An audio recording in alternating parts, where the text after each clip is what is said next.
حي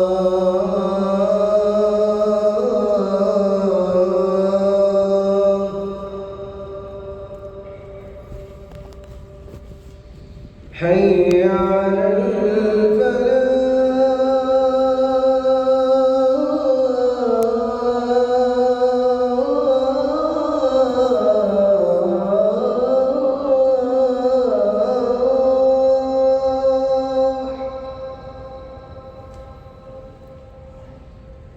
حي على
إن الحمد لله نحمده ونستعينه ونستغفره ونعوذ بالله من شرور أنفسنا وسيئات أعمالنا. من يهده الله فلا مضل له ومن يضلل فلا هادي له، وأشهد أن لا إله إلا الله وحده لا شريك له، وأشهد أن محمدا عبده ورسوله صلى الله عليه وعلى آله وصحبه وسلم تسليما. أما بعد، فاتقوا الله تعالى عباد الله وتوكلوا عليه وفوضوا أموركم إليه، فمن توكل على الله كفاه، ومن فوض أمره إليه هداه ووقاه. ومن يتق الله يجعل له مخرجا ويرزقه من حيث لا يحتسب، ومن يتوكل على الله فهو حسبه، إن الله بالغ أمره، قد جعل الله لكل شيء قدرا. عباد الله، من المعلوم أن لكل إنسان آمال ورغبات وحاجات، وقد يرغب في شيء رغبة شديدة ثم يتبين له أنها شر في دينه أو دنياه أو فيهما معا. وقد يكره الإنسان الشيء ويزهد فيه ثم يتبين له أن الأمر كان على خلاف ذلك، وذلك أن الإنسان لا يعلم الغيب، وأن الله قد وكل إلى نفسه هذا الأمر، فلذلك لم تنضف حقيقة الغيب إلا لله سبحانه وتعالى.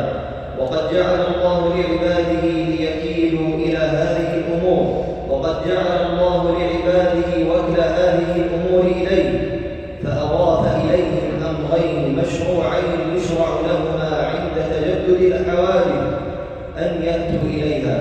أما الأمر الأول فإنه إذا رأى الإنسان من نفسه إقبالا على خير أو أمر من أمور الدنيا، فعليه بمشاورة أهل الرأي والحكمة والتجربة، لا سيما ممن يوثق بدينه ومودته وإرادته الخير للمستشير. يقول الله سبحانه وتعالى مبينا صفات أهل الإيمان: وأمرهم شورى بينهم. وقال الله سبحانه وتعالى لنبيه: وشاورهم في الأمر فإذا عزمت فتوكل على الله إن الله يحب المتوكلين. عباد الله، إنه لو كان أحد مستغنيا عن التوكل لكان خير البرية صلى الله عليه وسلم، ومع ذلك فقد أمره الله سبحانه وتعالى بالتوكل. وأما الأمر الثاني الذي يشرع للإنسان فعله إذا أقدم على شيء من أمور الدنيا استخارة الله سبحانه وتعالى.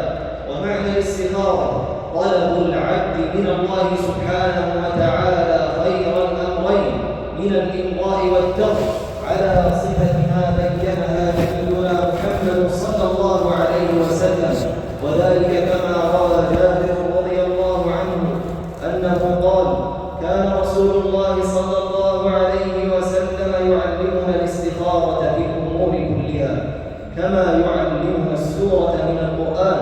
يقول: إذا هم أحدكم بالأمر فليركع ركعتين من غير فريضة ثم ليقل: اللهم إني أستخيرك بعلمك وأستقدرك بقدرتك وأسألك من فضلك العظيم، فإنك تقدر ولا أقدر وتعلم ولا أعلم وأنت علام الغيوب.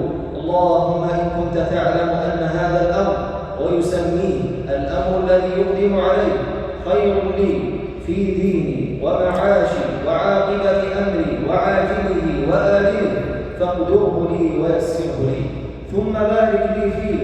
وإن كنت تعلم أن هذا الأمر ويسمي الأمر شر لي في ديني ومعاشي وعاقبة أمري وعاجله وآجله فاصرفه عني واصرفني عنه واقدر لي الخير حيث كان ثم رضني به.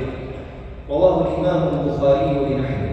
فمن هم بأمرنا عباد الله وعزم عليه فليستشر أهل الرأي والخبرة والتجربة، ثم ليصلي ركعتين من غير الفريضة، ثم يدعو بعد التسليم منها بهذا الدعاء العظيم، ثم ليقدم على هذا الأمر ولا يلتفت لما فيه من الانقباض أو الانبساط، فإن كان خيرا فإن الله قد يسره له وقدره، وإن كان شرا فإن الله سبحانه وتعالى قد ابتلاه به.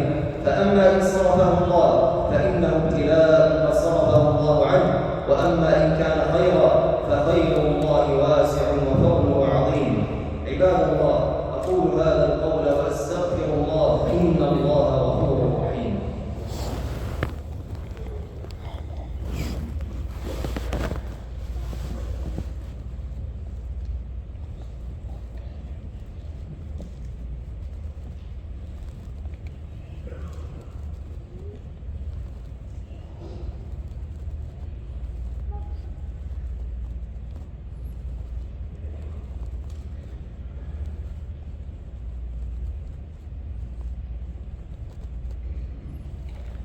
الحمد لله الذي هو كما أثنى على نفسه، فالعبد لا يحصي ثناء على ربه، والصلاة والسلام على أفضل خلقه محمد وآله وصحبه. أما بعد، فاتقوا الله تعالى حق تقاته ولا تموتن إلا وأنتم مسلمون. يا أيها الذين آمنوا اتقوا الله وقولوا قولا سديدا يصلح لكم أعمالكم ويغفر لكم ذنوبكم، ومن يطع الله ورسوله فقد فاز فوزا عظيما. عباد الله، إن دعاء الاستخارة دعاء عظيم فيه الثناء على الله بعلمه المحيط بكل شيء وقدرته التامة على كل شيء، وفيها براءة العبد من قدرته وعلمه ومن حوله وقوله، وفيها إظهار خضوعه وذله بين يدي ربه. فحقيق بما صدق في استخارته أن يختار له خير الأمور وأحسنها. فاحفظوا دعاء الاستخارة ولقنوه أولادكم وأهليكم وحثوهم على حفظه واستعماله، فإن الاستخارة سنة المسلمين أصلح الله أحوالهم وزادهم بصيرة في دينه. اللهم أعز الإسلام والمسلمين وأذل الشرك والمشركين واحم حوزة هذا الدين، واجعل هذا البلد آمنا مطمئنا وسائر بلاد المسلمين. اللهم وفق إمامنا خادم الحرمين الشريفين وولي عهده بتوفيقك، وأيدهم بتأييدك، وهيئ لهم البطانة الصالحة الناصحة التي تدلهم على الخير وتعينهم عليه يا رب العالمين. عباد الله، إن الله يأمر بالعدل والإحسان وإيتاء ذي القربى وينهى عن الفحشاء والمنكر والبغي يعظكم لعلكم تذكرون.